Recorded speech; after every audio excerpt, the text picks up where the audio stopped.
Baik, bismillahirrahmanirrahim. Kita mulai safal ya. Bismillah.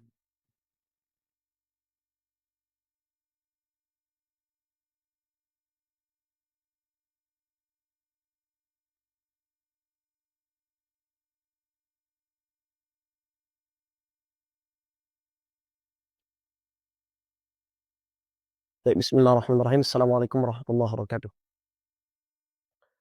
Innal hamdalillah nahmaduhu wa nasta'inuhu wa nastaghfiruh wa na'udzu billahi min shururi anfusina wa min sayyiati a'malina.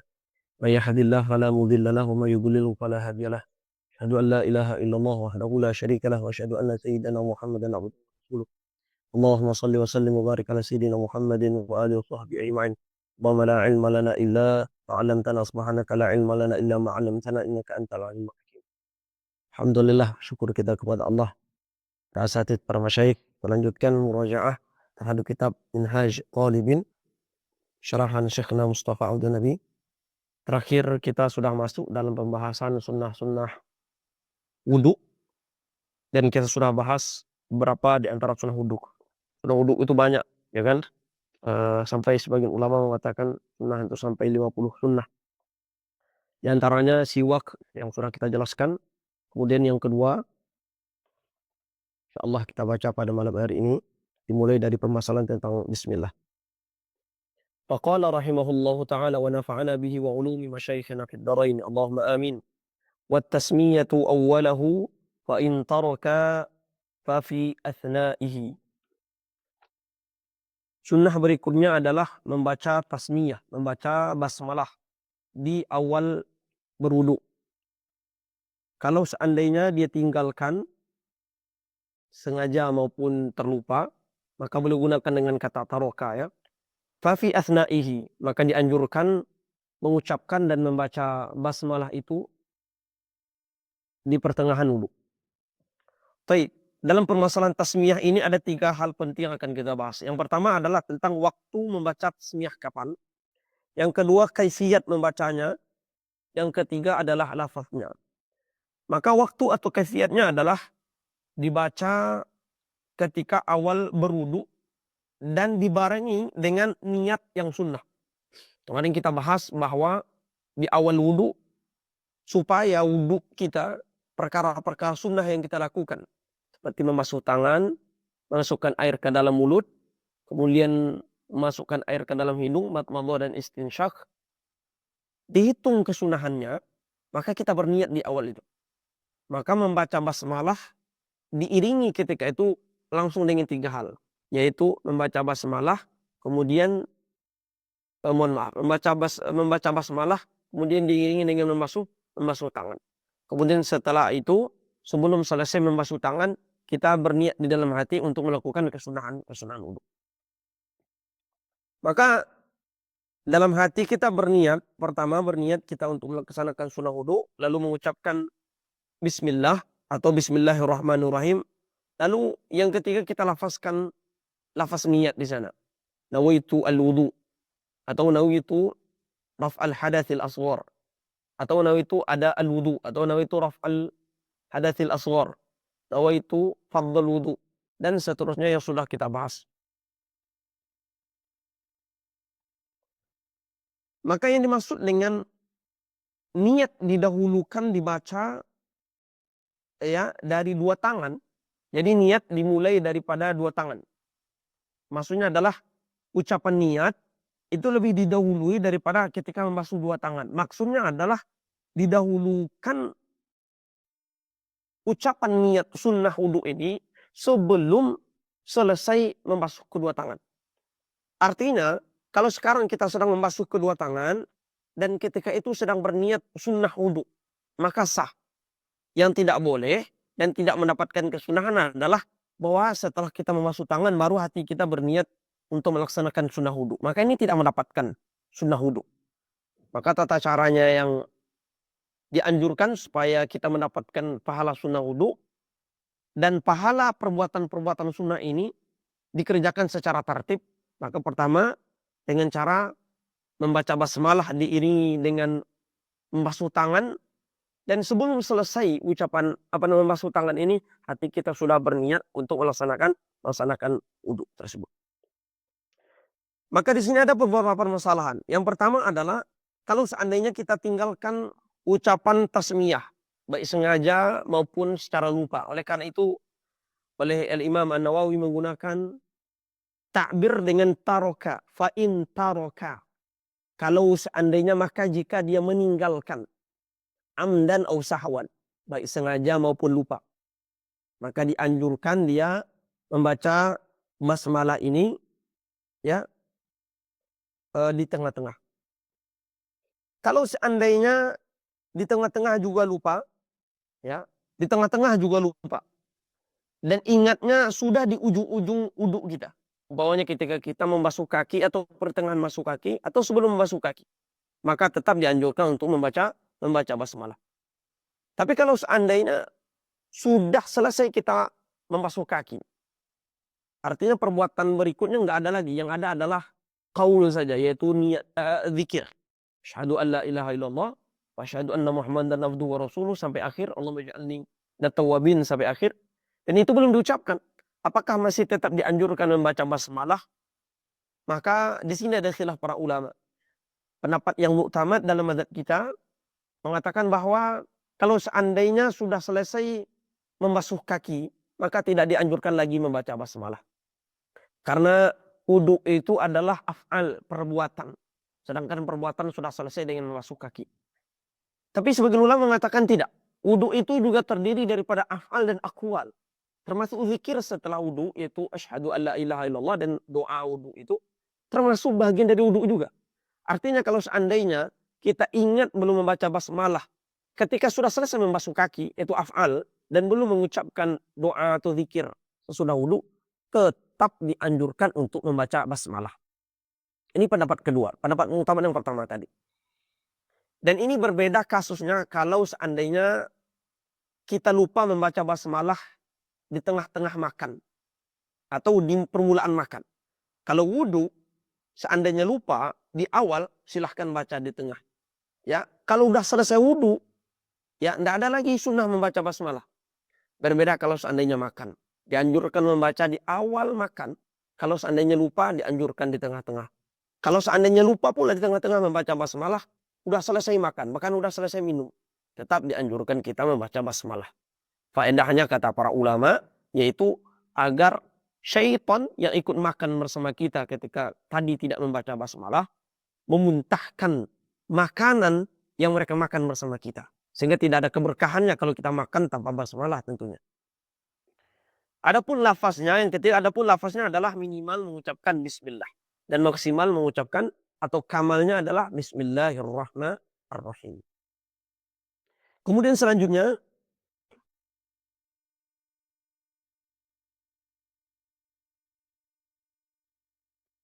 yang ketiga, ya, masalah berikutnya adalah membasuh kedua tangan sampai kedua pergelangan tangan.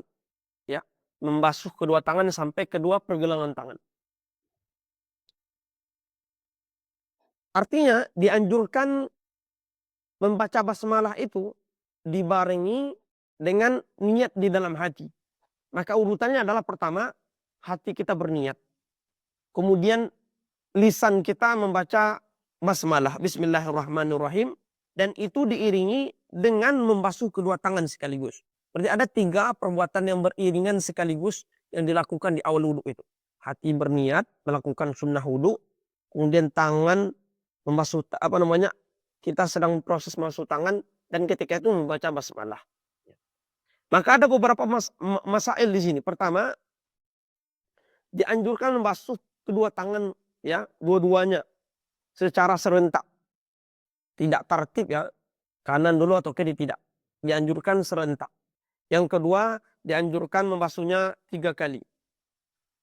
Maka ada beberapa sunnah di sini. Pertama, membasuh kedua tangan itu sunnah. Ya, sunnah tersendiri. Kemudian membasuhnya 3 kali. 3 kali basuhan tangan tersebut itu sunnah tersendiri. Kemudian membasuhnya serentak, ya, tidak mendulukan kanan kiri, ini juga sunnah tersendiri. Artinya ada 3 sunnah di sini. Sunnah membasuh tangan, ya, sunnah membasuhnya 3 kali dan sunnah membasuhnya serentak. Ada 3 kesunahan di sini. Tentu walaupun kita basuh sekali ini tetap mendapatkan kesunahan tentunya, ya. Yang kita bicarakan tadi adalah sunnah yang sempurna. Kemudian selanjutnya, kalau seandainya kita ragu tentang kesucian tangan kita, maka ini kata Imam An-Nawawi rahimahullah taala, wa ghaslu kaffaihi, dan membasuh kedua tangannya. Fa illam yatayaqqan tuhrahuma, maka jika dia tidak yakin berarti waham atau dhon atau syak tentang kesucian dua tangannya, telapak tangannya. Kuriha ghamsuhuma, maka dimakruhkan untuk memasukkan atau merendam kedua tangannya ini di dalam ember atau di dalam wadah yang digunakan berwudu yang kurang dari 2 kulah tentunya. Fil ina'i, dalam wadah, qabla ghaslihima, sebelum membasuhnya di luar daripada wadah itu. Maka dalam hal ini dikatakan, kalau seandainya kita ragu tentang kesucian dua tangan kita. Sekarang ada ember di depan kita atau ada wadah yang itu airnya tak banyak, ya, tak sampai 200 liter umpamanya, tak sampai 2 kulah lebih. Maka kalau seandainya kita ragu tentang kesucian tangan kita, baik ragu, baik waham, baik dhon, sama dalam fikih pengucapan dhon, waham, syak itu hampir sama maknanya. Kecuali dalam beberapa bab, kecuali dalam beberapa masail. Secara umum, ya, dalam fikih itu tidak dibedakan antara waham, syak dengan dengan dhon. Maknanya sama. Nah, gitu kan. Kecuali dalam usul fikih dibedakan antara waham, syak, dan dhon. Dhon yang ihtimal rajih, waham ihtimal marjuh, sedangkan syak ihtimal mutasawiyain. Kadang fikih tidak ada bedanya. Kecuali dalam beberapa masail dan itu memang ada. Ya. Sekarang dia ragu, taraddud, baik syak, waham atau dhon, tentang kesucian tangannya. Maka dimakruhkan, ya, merendam atau masukkan kedua tangannya ini ke dalam wadah sebelum dibasuh di luar. Artinya kalau seandainya kita masukkan juga dalam keadaan ragu ini, maka makruh hukumnya. Nah, hilang kemakruhan ini kalau seandainya sudah dibasuh di luar terlebih dahulu. Apakah sekali atau 2 kali? Maka minimal 3 kali. Kalau kita basuh sekali di luar, maka kemakruhannya tetap ada. Ya, mesti dibasuh 3 kali di luar daripada bejana atau daripada wadah ini. Kemudian baru boleh kita celupkan tangan kita ke dalam wadah tadi tanpa ada kemakruhan. Kemudian kalau seandainya yakin, bagaimana kalau yakin? Seseorang yakin bahwa 2 tangannya najis. Maka kalau seandainya air ini adalah air yang katsiran, 2 kulah atau lebih, maka juga makruh, ya, memasukkan ke dalam sebelum kita membasuhnya di luar daripada wadah ini. Tapi kalau seandainya hanya sedikit, kurang dari 2 kulah, atau yang di dalam wadah ini cairan yang bukan air, umpamanya minyak, ya kan, cuka dan segala macamnya, maka kalau seandainya rinciannya pertama, kalau seandainya air yang sedikit ini hanya ini saja yang ada untuk digunakan untuk berwudu, untuk thaharah. Tidak ada air yang lain, ya. Dan begitu juga waktu sudah tidak ada. Waktu kalau seandainya dia masukkan tangan yang najis ini ke dalam air, sehingga proses mencari air yang suci yang lain itu juga sulit, sedangkan waktu sudah sempit, ya kan? Atau air ini adalah air musabbal untuk thaharah. Ya, air ini sudah diwakafkan khusus hanya untuk bersuci saja. Maka haram bagi dia untuk memasukkan, ya, merendam tangannya atau mencelupkan tangannya langsung ke dalam air yang sedikit yang kurang 2 kulah ini atau cairan yang bukan air ini, seperti air cuka, minyak atau segala macam tadi. Karena akan membuat dia sholat di luar waktu atau akan membuat ternajisi benda ini. Tetapi kalau seandainya barang ini milik dia sendiri atau milik orang lain namun diizinkan dia untuk berwudu di sana, ya kan? Dan air ini bukan satu-satunya. ada ember yang lain, 2 yang 3 ember yang lain. Ya, maka memasukkan tangan, mencelupkan tangan ke dalam air ini hukumnya makruh karena masih ada tersedia yang lain.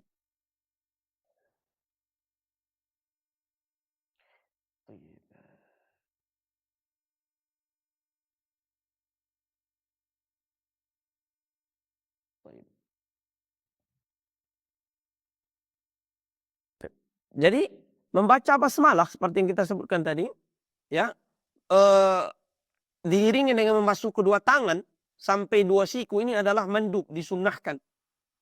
Sekalipun dia meyakini tangan dia suci. Jadi membasuh tangan ini tidak seperti sangkaan sebagian orang bahwa dibasuh karena ragu dia suci atau tidak. Tidak, ini salah atau ini keliru. Ya, baik kita yakin maupun tidak yakin, ya, bahwa dia suci. Bahkan kalau seandainya kita yakin dia suci, sunnah hukumnya. Sunnah hukumnya tetap dianjurkan, tetap sunnah membasuh. Bagaimana kalau seandainya kita berwudu dengan menggunakan air yang disiram seperti menggunakan kran, ya kan? Maka ada dua pembahasan di sini. Pertama tentang bahwa sunnah telah didapatkan. Yang kedua, ya kan, tentang dimakruhkan memasukkan kedua telapak tangan kita dalam wadah sebelum membasuh keduanya selama 3 kali. Maka untuk mendapatkan kesunahan itu mesti dibasuh 3 kali terlebih dahulu. Baik kita yakin dia itu suci, baik kita ragu dia suci, atau kita yakin dia najis, ya kan? Sekalipun kita berwuduknya nanti menggunakan air keran atau air yang disiramkan oleh orang lain, umpamanya dari cerek yang kemudian kita tampung. Baik kita yakin, ragu atau tidaknya tangan ini najis, suci atau segala macam, tetap dianjurkan membasuh kedua tangan. Yang keempat, faqala rahimahullah wal madmadatu wal istinsyaqu. Sunnah berikutnya adalah sunnah yang keempat, yang kelima, madmadah dan istinsyaq. Madmadah dan istinsyaq.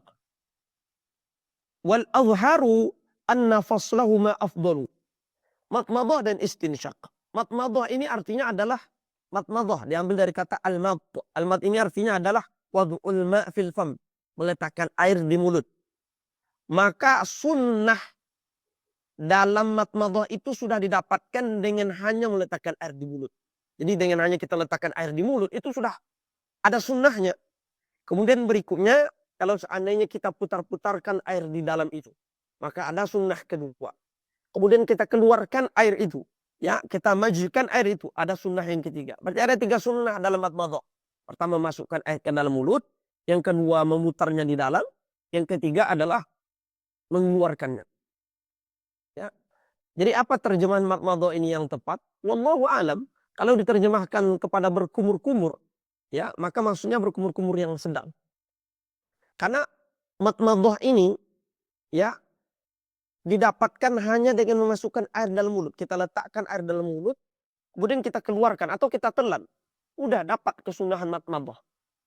Sedangkan yang saya pahami, ya, bahwa berkumur-kumur artinya adalah kita menggoncang air di mulut. Dan bukan itu yang dimaksud dengan madmadah. Menggoncangkan air di mulut itu sudah kepada mubalaghah dalam madmadah. Mubalaghah dalam madmadah dianjurkan, disunnahkan.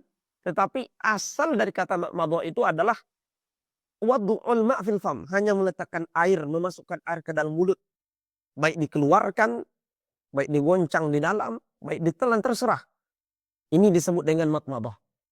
Sunnah berikutnya adalah mubalaghah. Ya, digoncang kuat-kuat atau diputar di dalam itu, ya kan, dianjurkan itu. Nah, ini tentu bagi orang yang tidak berpuasa. Adapun bagi orang yang berpuasa tidak dianjurkan madmadah. Maka kalau seandainya dia madmadah, bukan tidak dianjurkan mubalaghah. Kalau seandainya orang yang berpuasa mubalaghah dalam madmadahnya, maka kalau seandainya ketelan, maka batal wuduknya. Tapi batal puasanya. Tapi kalau seandainya madmadahnya hanya sebatas yang disunahkan, masukkan air ke dalam mulut, kemudian dikeluarkan, ternyata ketelan, maka tidak batal puasanya karena masih dalam batas makmur, batas yang diperintahkan. Sedangkan yang kedua istinsyaq. Jadi terjemahan madmadah kepada berkumur-kumur itu bisa dibenarkan dan bisa tidak dibenarkan. Dibenarkan kalau maknanya adalah mubalaghah, ya, tidak dibenarkan kalau makna asal. Karena makna asal daripada madmadah itu hanya meletakkan air ke dalam mulut. Ya kan? Sedangkan makna berkumur-kumur yang saya pahami adalah mengoncang air di dalam mulut. Wallahu alam, boleh kita cek juga di dalam KBBI nanti. Kemudian selanjutnya wal istinsyaq.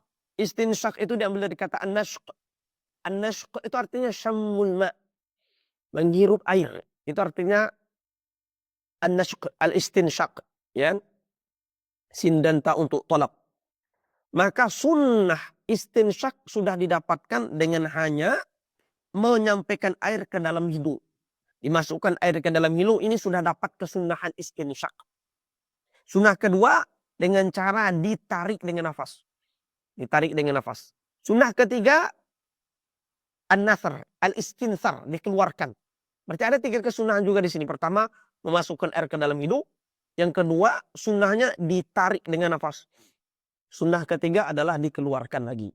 Istinsar. Ya. Kemudian ada beberapa masail di sini. Apa kata Al-Imam An-Nawawi? Wal azhar anna faslahuma afdalu.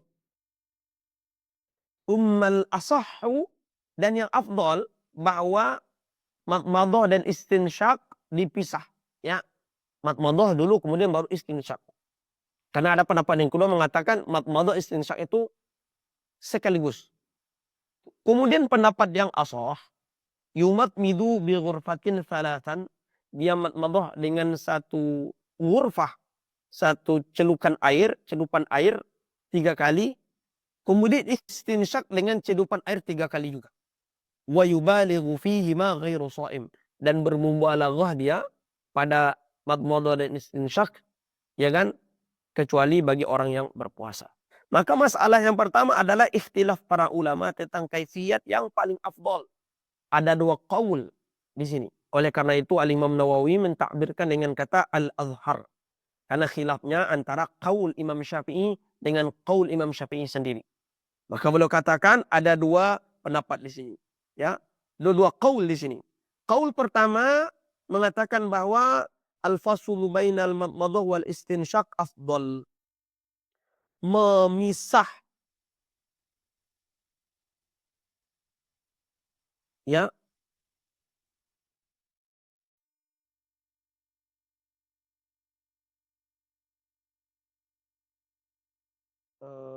memisah antara keduanya, antara madmadah dan istinsyaq ini adalah lebih afdal. Ya, karena diriwayatkan daripada Talhah, hadis dari Talhah bin Musrif dari ayahnya, dari kakeknya, dia berkata, "Ra'aitu Rasulullah sallallahu alaihi wasallam yufassilu bainal madmadati wal istinsyaq." Aku melihat Rasulullah SAW kalau berwudu, beliau pisah antara madmadah dan istinsyaq. Madmadah beliau dahulu, kemudian setelah itu baru istinsyaq. Sedangkan pendapat yang kedua, malah ini kata Syekh Mustafa pendapat yang azhar. Annal jam'a bainahuma afdal. Menghimpun antara keduanya itu lebih afdal. Ya, diriwayatkan daripada Ali radhiyallahu anhu tentang sifat wudu Rasulullah sallallahu alaihi wasallam. Kata Ali, "Innahu yatamadmadu ma'al istinsyaqi bima'in wahid." Nabi itu kalau berwudu, madmadah dan istinsyaq itu hanya dengan satu air. Artinya satu tangan diambil, langsung madmadah dan langsung istinsyaq, tidak dipisah. Ya. Dan ini juga dinukil sifat ini daripada Abdullah bin Zaid. Sedangkan hadis Talhah yang pertama yang menjelaskan tentang al-fasl itu adalah hadis dhaif. Tafri', ada beberapa tafri' di sini. Pertama, kalau kita berpendapat al-faslu afdal, kita katakan faslu lebih afdal, dipisah. Mulut lebih dahulu kemudian baru hidung, dipisah. Kalau seandainya kita katakan dipisah, bagaimana kaifiyat afdalnya? Ya, maka tafri' daripada tafri' dari masalah ini adalah itu yang beliau katakan. Tsummal asahu yumatmidu bi ghurfatin thalathan tsumma yastanshik bi ukhra thalathan. Ada khilaf di sini, ada 2 wajah. Maka diibaratkan dengan kata al-asah. Wajah pertama, pendapat pertama mengatakan ini pendapatnya asah, yaitu beliau katakan dia madmadah ya dari cedukan air 3 kali, kemudian setelah itu ambil lagi celupan lain, istinsyak dengannya 3 kali. Jadi ambil air 3 kali di mulut, kemudian ambil air 3 kali juga diulang di hidung. Nah, gitu. Ini kaifiat yang paling afdal, yang paling ashah kalau seandainya al-fasl. Sedangkan yang kedua, kaifiat yang kedua adalah diambil dengan 3 kali ghurafat. 1 mulut, kemudian 1 mulut, 1 mulut. Berarti 3 kali untuk mulut. Kemudian hidung 3 kali juga. Ini 3 kali juga. Ya kan? Tapi yang ashah riwayat yang pertama. Kemudian kalau kita berpendapat al-jam'u adalah afdal, dihimpun dua-duanya. Maka mana cara atau kaifiat yang lebih kuat? Maka ada 2 wajah juga di sini daripada ashabul wujuh. Pendapat yang ashah adalah diambil dengan 1 ghurfah, ya, 1 celupan air, kemudian dia madhah daripadanya, kemudian langsung istinsyak. Kemudian ambil lagi madmadah istinsyak, ambil lagi madmadah istinsyak. Ya, digabung, ambil air, madmadah mulut, kemudian langsung istinsyak. Ulang lagi 1 lagi, madmadah istinsyak, madmadah istinsyak.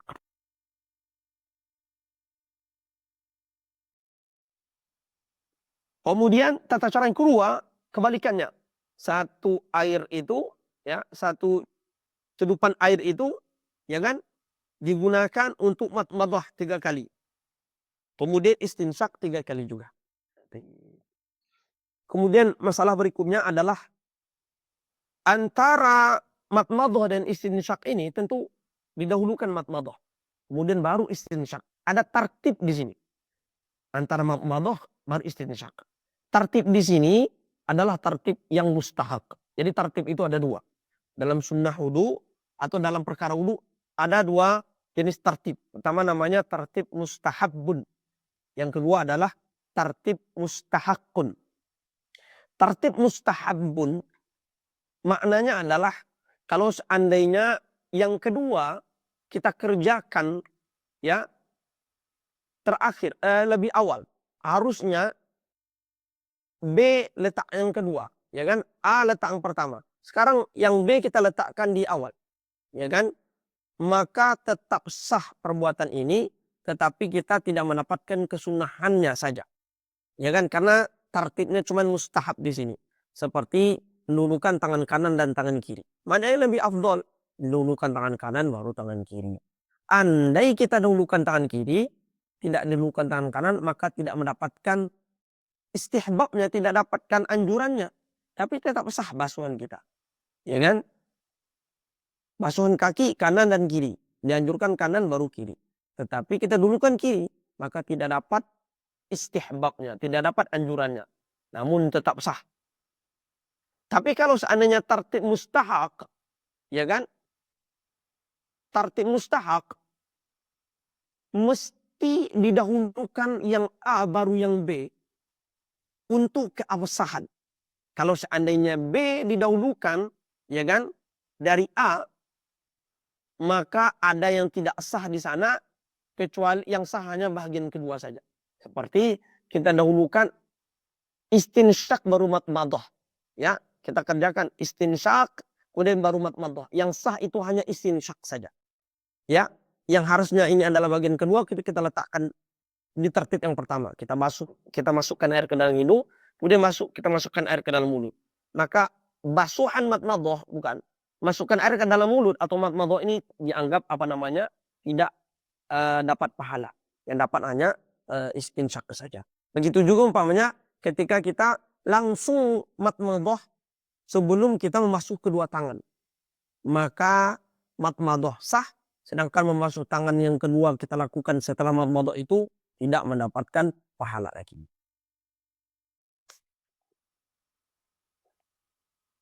Maka dalam permasalahan madmadah istinsyak mustahab, ya kan, dan bukan mustahak dan bukan mustahab.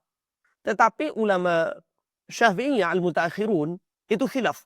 Al-Imam Ramli dan Imam Khatib, ya, Imam Ramli ayah dan anak, ayah Syihabuddin, anak Syamsuddin Ar-Ramli, dan Imam Khatib Asy-Syarbini, ya, dan ahli ini mengikut kepada kitab Ar-Raudhah Imam An-Nawawi. Mereka berpendapat bahwa tertib itu syartun lil i'tidad bil maf'ul. Jadi tertib yang kita lakukan ini antara madmadah kemudian baru istinsyaq adalah syarat supaya sah perbuatan yang kedua ini. Ya, syarat sah dikerjakan perbuatan yang kedua. Artinya kalau seandainya tidak tertib, maka tak sah satu saja. Yaitu yang kita lakukan pertama. Kita langsung umpamanya memasukkan air ke dalam hidung, kemudian baru mulut. Yang sah hanya hidung, yang mulut tidak sah. Ini pendapat pertama. Maka sedangkan pendapat yang kedua, ya, ini pendapat daripada Syekhul Islam Zakaria Al-Ansari dan Ibnu Hajar dan Imam Qalyubi dan Imam At-Tablawi juga. Ibnu Qasim Al-Abbadi juga berempat demikian. Dan ini bahkan sesuai dengan dalam kitab Al-Majmu'. Ini Imam Nawawi pendapat beliau berbeda antara Rawdatul Talibin dan Al-Majmu' Syarh Muhadzab. Dalam Majmu' ya kan, dan pendapat Imam yang kita sebutkan barusan mengatakan bahwa tertib di sini adalah syartun lil i'tidad bi jami'il af'al. Kalau pendapat pertama tadi syartun lil i'tidad bil maf'ul. Syarat mustahak ini adalah syarat supaya sah perbuatan ini satu ini, yaitu perbuatan yang kedua ini. Ya, kalau seandainya tidak dilakukan tertib, maka yang sah hanya yang dilakukan pertama, yaitu membasuh hidung. Sedangkan mulut tak sah lagi. Sedangkan pendapat yang kedua adalah syarat untuk sah semuanya. Maka kalau seandainya seseorang berwudu langsung memasukkan air ke dalam hidung, kemudian baru mulut, dua-duanya tak dihitung dapat pahala. Ya kan? Hidung tak dapat pahala, mulut pun tak dapat pahala. Karena tertib di sini adalah syartun lil i'tidad bil jami' untuk kesemuanya. Baik. Kemudian permasalahan ketiga seperti yang sudah disebutkan tadi, ya, dianjurkan kita mubalaghah dalam madmadah dan istinsyaq. Madmadah dianjurkan sampai ke hampir-hampir ke tenggorokan. Tapi kalau istinsyaq dianjurkan sampai ke atas khaysum sini. Sampai seseorang merasa ya kan agak perih sedikit. Maka itu yang disebut dengan mubalaghah. Kemudian sunnah berikutnya faqala rahimahullah, ya. Beliau mengatakan tadi qultu al-azhar, ya. Yang azhar itu adalah mentafsir jam'i bi thalathi ghurafin. Karena yang azhar menurut Imam Ar-Rafi'i tadi adalah al-faslu, tetapi Imam Nawawi yang azhar itu adalah al-faslu. Afwan. Al-jam'u, ya. Menurut Imam An-Nawawi yang pendapat yang mu'tamad itu adalah al-jam'u bukan al-faslu. Kemudian beliau katakan wa tathlisul ghusli wal mashi wa ya'khudhu syaku bil yaqin. Kemudian sunnah berikutnya adalah melakukan 3 kali dalam basuhan, mengusap. Ya. Dan juga menyelang-nyelangi jenggot, menyelang-nyelangi jari kaki, jari tangan. Sunnah juga melakukannya 3 kali. Jadi sunnah menjaga 3 kali itu adalah dalam hal basuhan, dalam hal usapan yang kedua, yang ketiga hal dalam hal takhlil, ya, menyelang-nyelangi jari-jari, kaki, tangan, dan juga dalam siwak.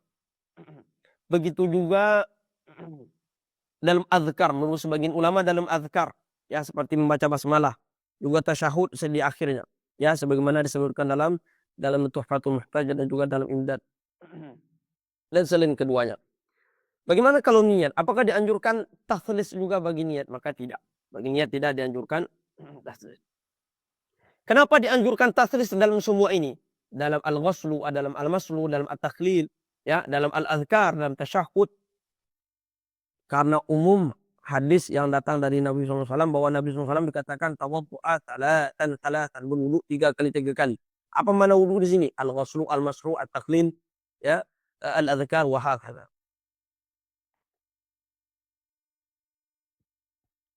Bagaimana kalau seandainya kita sedang memakai khuf atau kita memakai jabirah? Apakah dianjurkan juga mengusapnya 3 kali? Ya kan ada khilaf. Sedangkan ya ashabul wujuh menjazamkan bahwa makruh hukumnya mentafliskan melakukan 3 kali, mengulangi 3 kali dalam mengusap khuf dan mengusap jabirah. Nanti ada permasalahan jabirah nanti. Bagaimana kalau seandainya seseorang itu ragu ya tentang apa namanya, apakah sudah melakukan 3 atau masih 2? Ini yang kedua atau yang ketiga? Al-Imam An-Nawawi mengatakan wa ya'khudhu syakku bil yakin.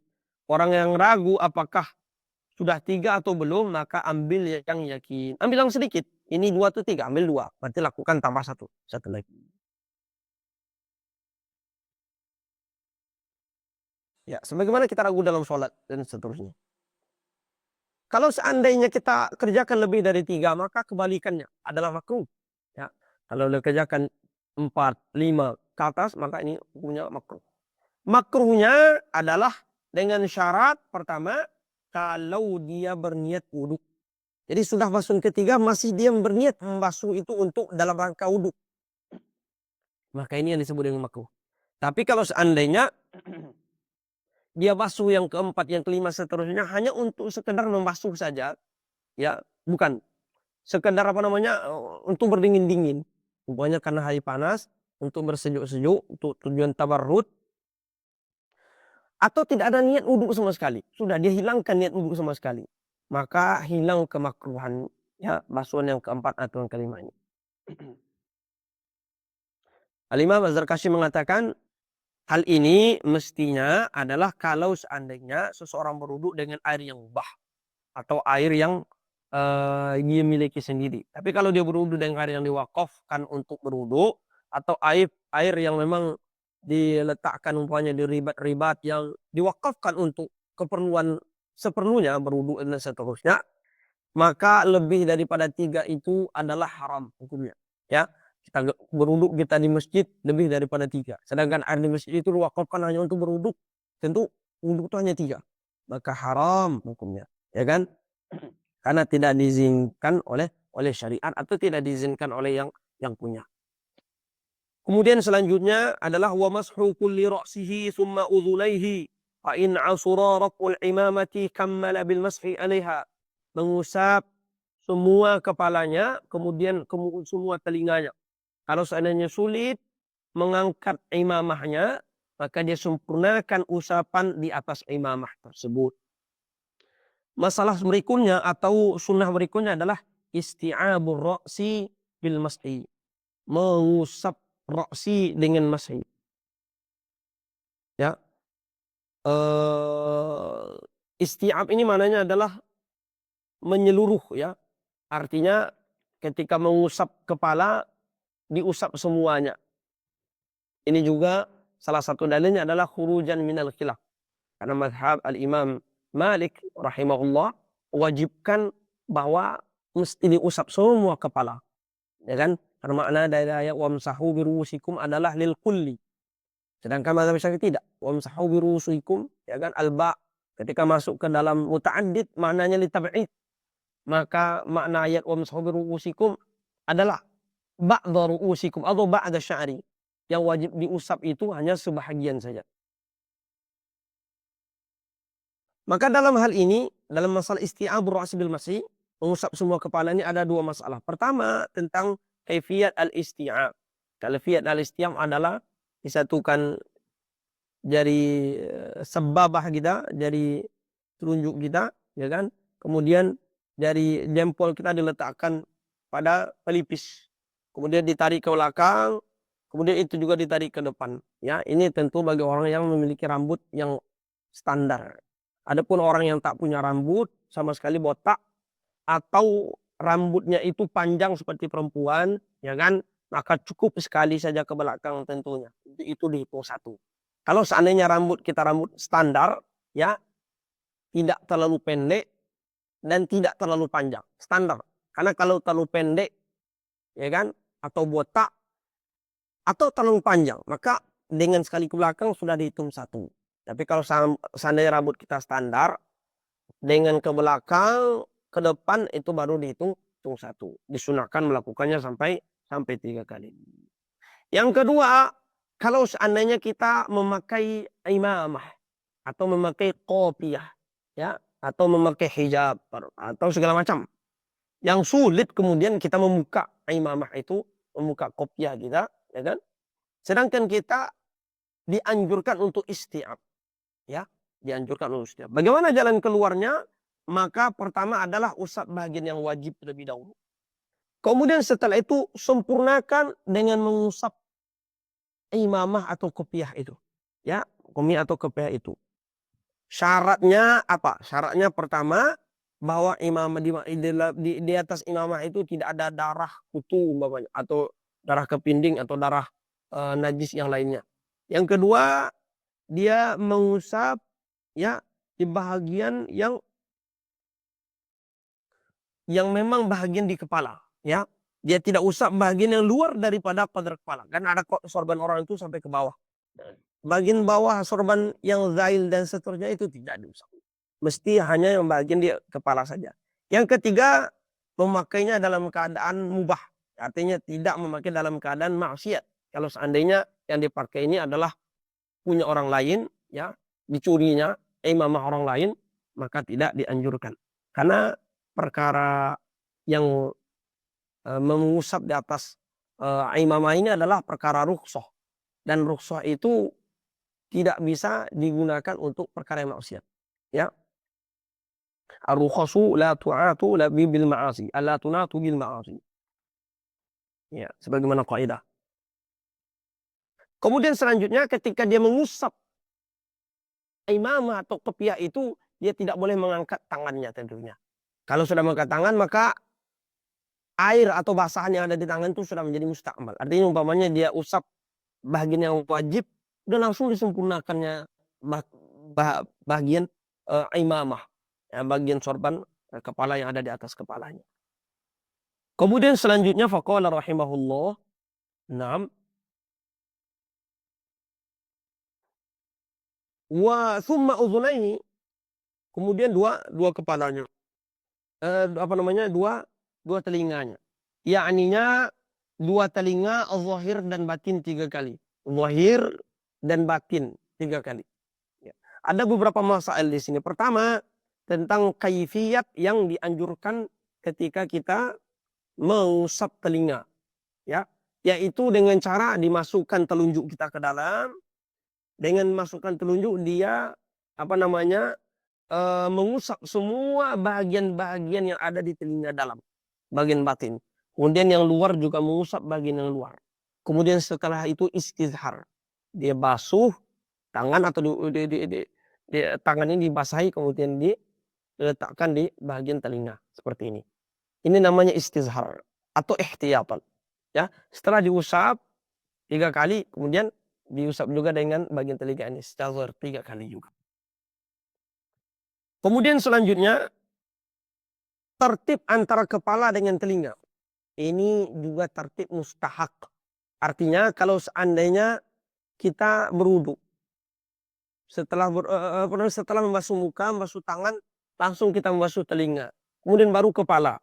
Maka bagian telinga tidak sah. Yang sah hanya kepala saja. Selanjutnya faqala rahimahullah wa takhlilul lihyatil kathati wa asabi'ihi. Menyelang-nyelangi jenggot yang tebal dan jari jemarinya.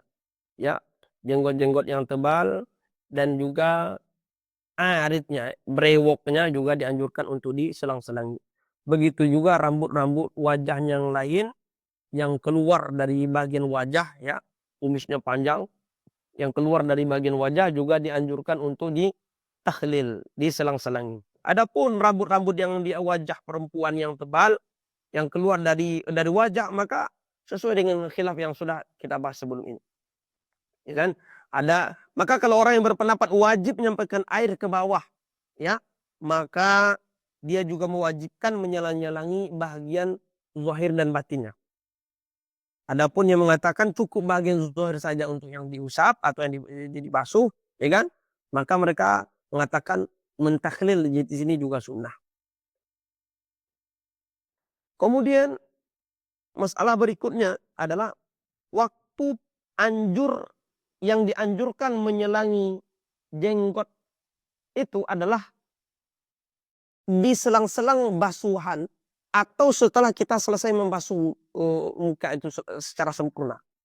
Bawahnya basuhan pertama langsung kita selangi. Ya, basuh kedua langsung juga diselangi, basuh ketiga langsung diselangi. Atau diselesainya basuh pertama, basuh kedua, basuh ketiga, baru menyelang-nyelangi 3 kali. Itu juga ada dan semuanya ada dalilnya. Kemudian masalah berikutnya atau kesunahan berikutnya adalah yaitu menyelang-nyelangi jari tangan ya dengan cara tasbik. Ini tasbik yaitu menyatukan keduanya ya. Sunnahnya apabila air sudah sampai ke dalam ini walaupun tidak dengan cara tasbik. Tapi air tidak mungkin sampai ke dalam apa namanya bagian-bagian dari jemari ya, antara jari jemari kita ini kecuali dengan cara tasbik. Maka tasbik bukan sunnah tapi wajib lagi. Ya, tapi dengan cara kita tidak tasbik sudah sampai air ke sini dengan cara kita siram dan seterusnya. Maka tasbik sunnah. Ya. Bagaimana kalau seandainya di tangannya itu sudah menyatu dengan daging dan seterusnya, maka haram tentunya untuk dirobek ya. Karena itu termasuk memberi mudarat ke dalam diri. Kemudian selanjutnya ya sunnah yang ke-12 adalah taqdimu wa taqdimul yamin. Ya, ini mendulukan yang kanan dari yang kiri. Ini berlaku pada tangan, berlaku pada kaki, ya, saja. Adapun ketika kita membasuh muka tidak berlaku pipi kanan, pipi kiri, ya kan? Telinga kanan, telinga kiri tidak berlaku. Kalau telinga otomatis langsung dua-duanya begini, ya. Tidak seperti yang tadi dilakukan kanan dulu kiri itu tidak.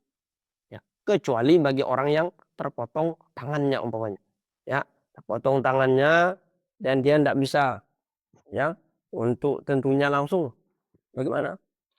Maka dianjurkan bagi dia mendahulukan yang kanan dan kiri. Muka kanan, muka kiri. Nah, gitu. Bagi orang yang terpotong tangannya satu. Kemudian selanjutnya adalah wa italatu ghurrati wa tahjili, memperpanjang ghurrah dan tahjil. Ya, ghurrah dan tahjil. Ghurrah ini artinya adalah ghurrah itu ya kalau makna aslinya adalah putih yang ada di depan daripada kuda. Kuda itu kan biasanya ada putih di kepalanya. Khusus rambut itu agak warna putih atau bulunya warna putih. Itu disebut dengan ghurrah. Nah, maka ghurrah di sini maknanya adalah dilebihkan basuhannya dari basuhan wajib di muka, yaitu lebihkan di bagian kepala, ya lebihkan di bagian apa namanya ini, bagian tengkuk kita juga, kemudian di bagian apa namanya, di bagian bawah dagu ini. Nah, maka dilebihkan semuanya. Maka ini namanya itolatul ghurrah, melebihkan dari basuhan yang wajib dan itu lebihkan sedikit sampai ke bawah ini, ya, sampai ke bawah dagu, leher, nah, ya sampai ke leher, sampai ke atas kepala sedikit. Kemudian juga tahjil. Tahjil ini yaitu melebihkan, tahjil ini juga ada di kuda. Biasanya kan ada kuda itu kakinya ya, di bulu kakinya itu biasanya juga ada warna putih. Di kakinya itu ada putih kanan kiri, ya kan, depan belakang. Jadi seolah-olah memakai kaos dia. Itu namanya tahjil.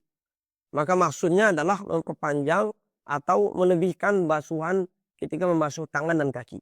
Maka tangan dianjurkan lebih sampai ke adutin, sampai ke lengan atas. Tahjil begitu juga di kaki.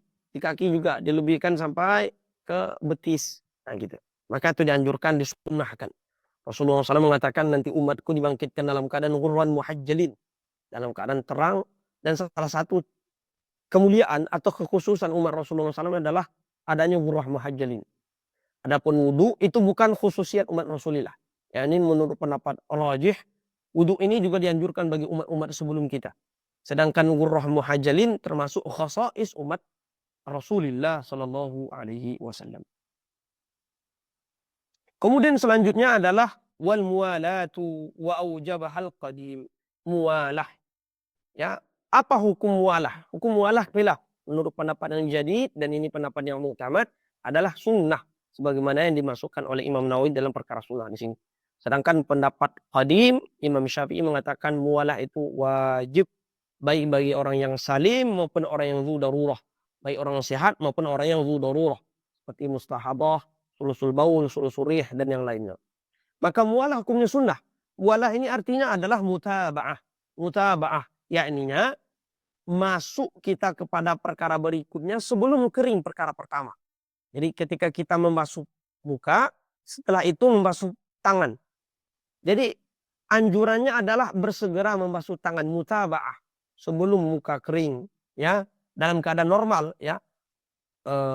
Suhu normal, badan kita juga normal, semua normal, nah gitu. Kalau seandainya kita tunggu sampai kering, maka tidak ada kesunahan mualah. Tidak ada kesunahan mualah. Jadi mualah ini sunnah, tidak wajib. Artinya boleh kita berwudu itu dalam keadaan basuh muka, kemudian kering, kemudian basuh tangan, kemudian kering basuh kepala, kering basuh kaki, boleh. Tapi dianjurkan mualah, ya. Muka langsung ke tangan, tangan langsung ke kepala, langsung ke kaki dan seterusnya, ya. Sebelum kering anggota yang kita basuh sebelum itu.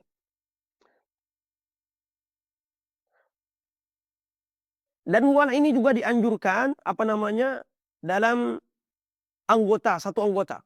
Umpamanya tangan 3 kali. Jadi dari satu, yang kedua, yang ketiga itu dianjurkan. Bukan hanya dari anggota ke anggota lain, dari muka ke tangan dan ke kepala, tidak. Di satu anggota itu juga dianjurkan mualah. Muka, basuhan satu, basuhan kedua, basuhan ketiga. Itu dianjurkan al-mualah. Begitu juga mualah dianjurkan di satu apa namanya eh di satu anggota, ya, yang diusap, ya, yang diusap seperti di kepala, ya, diusap. Bagaimana menghitungnya dalam usapan ini? Disamakan atau ditakdirkan sama seperti basuhan, ya kan? Basuh ini kira-kira berapa lama keringnya. Begitu juga dalam usapan, kira-kira berapa lama keringnya.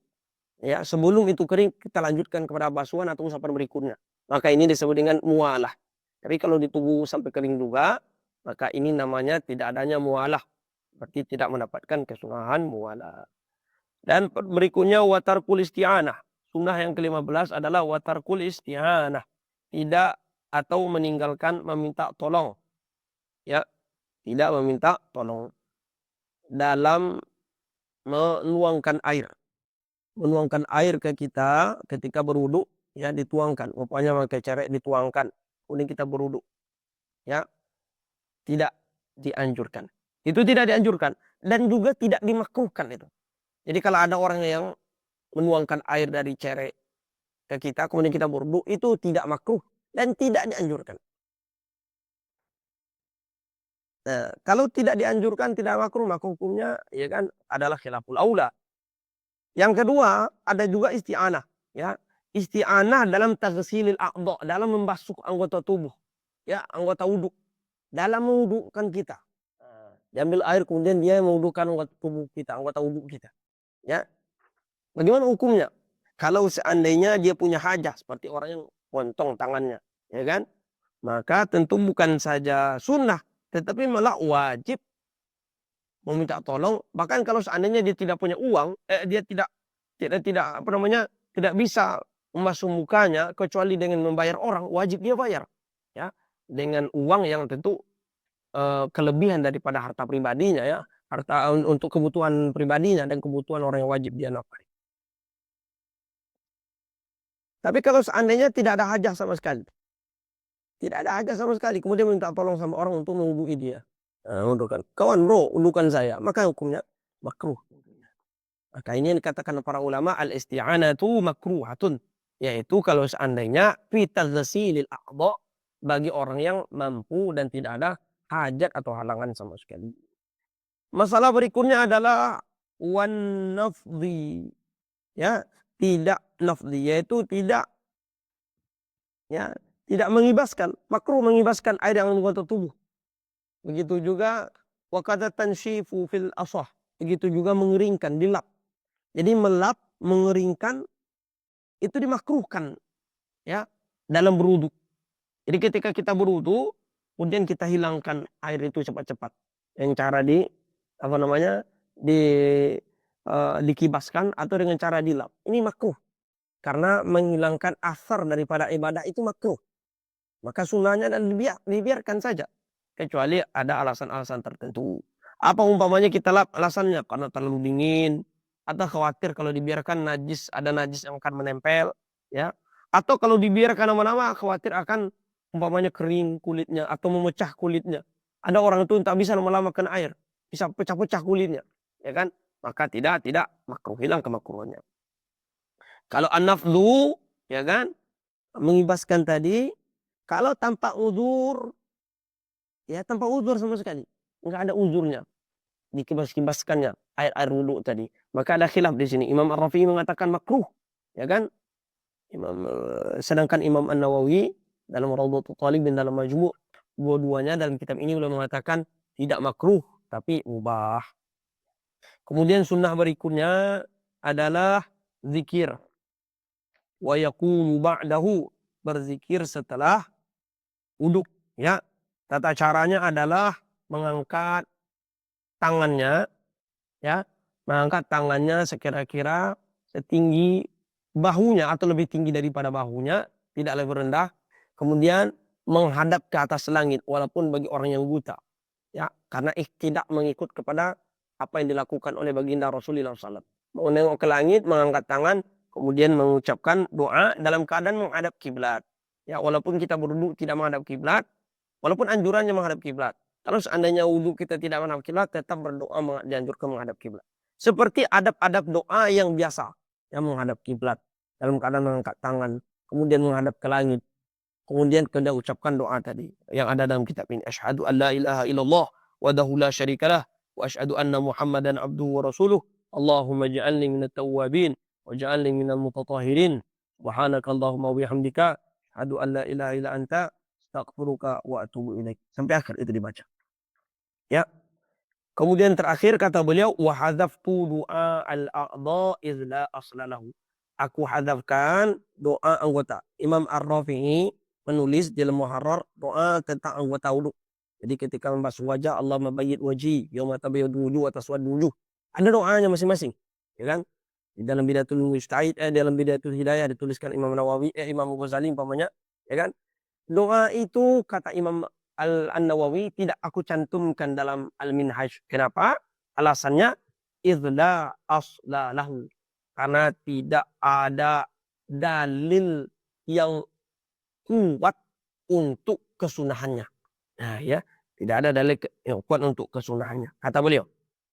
Imam Ar-Rafi'i dan selain Imam Ar-Rafi'i mengatakan dianjurkan seseorang menjaga doa-doa dalam wudhu. Dalam Muharrar disebutkan begitu. Anggota-anggota tubuh. Ketika kita membasuh wajah, baca doa Allahumma bayyid wajhi yauma tabyaddu wujuhun wa taswaddu wujuh. Ketika membasuh tangan kanan, Allahumma atini kitabi biyamini wa hasibni hisaban yasira.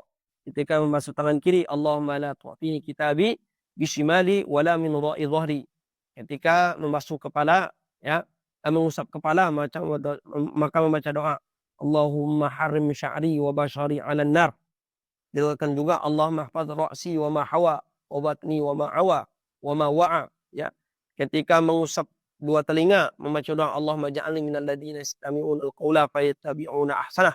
Ketika membasuh dua kaki, ya, macam berdoa Allahumma tsabbit qadami ala sirati yauma tazillu fihi al-aqdam, ya. Kemudian dikatakan juga warudda fi apa namanya, Imam Nawawi, apa namanya, Imam Rafi mengatakan warurabian athar anis salafus salih. Dari salafus salih ada asar tentang ini dan mereka melakukannya dan ini turun-turun dilakukan. Oleh karena itu oleh Imam Ar-Rafi'i dikatakan dianjurkan kita melakukan hal ini. Ya, tetapi Al-Imam Al-Mahalli, Asy-Syarih Al-Muhaqqiq belum menyebutkan dalam Kanzur Raghibin, dalam Syarah Mahalli belum mengatakan, ya, beliau menentang asar yang ada di dalam ini, beliau tentang.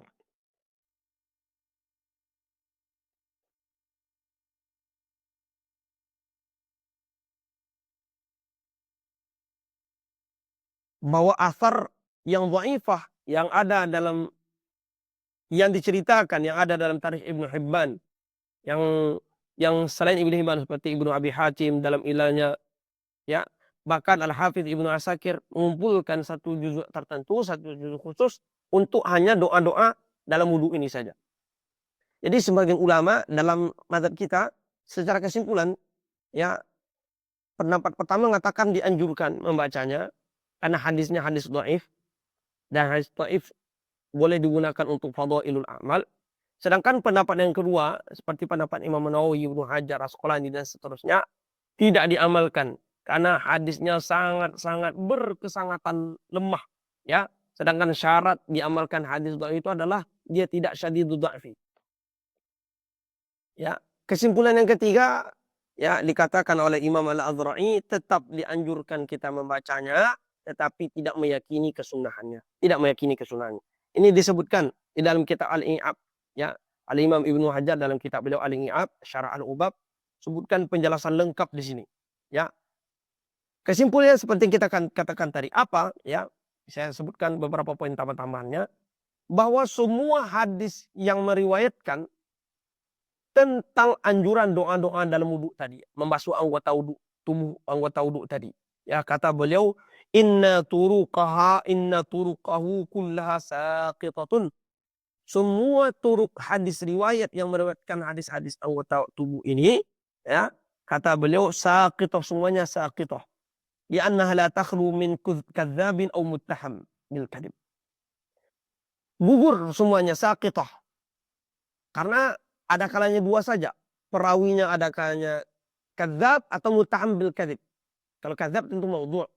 Kalau muttaham bil kadzib tentu hadis matruk. Udah hadis yang sudah lemah, sangat-sangat lemah. Itu namanya matruk, ya. Perawinya muttaham bil kadzib. Sering berbohong, ya. Kemudian ketika meriwayatkan hadis Nabi maka muttaham bil kadzib. Hadis ini namanya hadis matruk. Atau perawinya adalah perawi yang pembohong, memang pembohong. Bahkan dalam perawian hadis namanya kadzdzab, hadis maudhu'. Maka dua saja kemungkinan kata Imam Nawawi dan Ibnu Hajar, yaitu ada kalanya maudhu' atau hadis itu matruk. Itu saja. Sedangkan kata Imam Ibnu Hajar, Imam Nawawi ini termasuk orang yang marju' ilaihi dalam permasalahan mendhaifkan atau mensahihkan sebuah hadis. Beliau termasuk salah satu pakarnya. Dan tidak ada kita temukan salah satu daripada huffaz, ya, yang menentang pensifatan Imam Nawawi terhadap hadis-hadis ini. Tidak ada. Andai kalaupun Imam Nawawi dipertanyakan kredibilitas beliau terhadap pentadhifan dan pentasyihan hadis, mestinya ada satu hafiz, salah satu daripada hufaz yang menentang, ya, penghukuman Imam Nawawi ini. Dan nyatanya tidak ada satupun para hufaz yang menentang tentang penghukuman Imam Nawawi. Imam Nawawi mengatakan tidak ada asal sama sekali. Bahkan kemungkinan dua saja. Maudhu' atau matruk. Nah, seperti itu. Sedangkan kebanyakan mutaakhirin mengatakan turuknya ini memang dhaif sebetulnya. Dhaif, tetapi dhaif tetap dibolehkan dalam fadhailul a'mal. Kata mereka. Sedangkan, ya kan, Al-Imam Ibnu Hajar, Imam Ibnu Hajar dan yang lainnya mengatakan tidak. Dia sangat-sangat lemah. Maka kita tidak mengamalkan. Sesuatu yang dhaif diamalkan kalau tidak syadidud dha'fi. Ya, tidak syadidud dha'fi. Seperti Imam Subki. Imam Subki ketika beliau menceritakan riwayat daripada Ibnu Majah, Rasulullah SAW sholat sebelum Jumat itu 4 kali. Ya, 4 rakaat. Dan tidak dibatas dengan apapun. Kata beliau hadis ini dhaifun jiddan. Lemah sekali. Sampai ke tahap itu la yasihul ihtijaj bihi. Tidak boleh dijadikan hujjah. Tidak boleh juga diamalkan sama sekali. Karena sangat-sangat lemah. Maksud lemah yang boleh diamalkan itu adalah lemah yang bukan syadidud dha'fi. Bukan yang begitu lemah. Ya kan? Ini kesimpulan dan perbedaan antara para ulama. Satu mendhaifkan dan mengatakan boleh diamalkan dalam fadhil amal. Yang kedua mengatakan syadidud dha'fi sampai kepada maudhu' dan sampai kepada matruk sehingga tidak boleh diamalkan dan tidak diamalkan. Dan tengah-tengah dikatakan oleh Imam Al-Auza'i, Al-Azra'i, apa kata beliau? La yanbaghi tarku hadza du'a. Mestinya doa ini tetap diamalkan dan tidak ditinggalkan. Wa la ya'taqid annahu sunnah. Tetapi tidak boleh meyakini bahwa ini sunnah. Diamalkan sebagai doa-doa, tapi tidak diyakini sunnah di antara sunnah Rasulullah SAW. Karena penisbatannya kepada Rasulullah SAW adalah tidak benar. Ya, tidak benar. Wallahu a'la wa a'lam. Pembahasan kita pada malam hari ini. Sebelum kita tutup, ada pertanyaan dari para asatidz atau tashih atau mudakhalah. Tafadhal.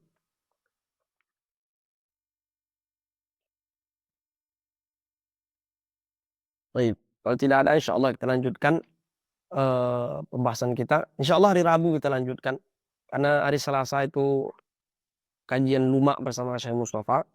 Hari Rabu ya, jadi kajian murojaah fikih kita, itu kita jadikan hari Senin dengan hari Rabu insyaallah.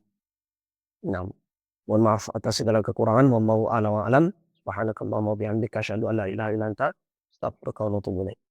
Assalamualaikum warahmatullahi wabarakatuh. Warahmatullahi wabarakatuh.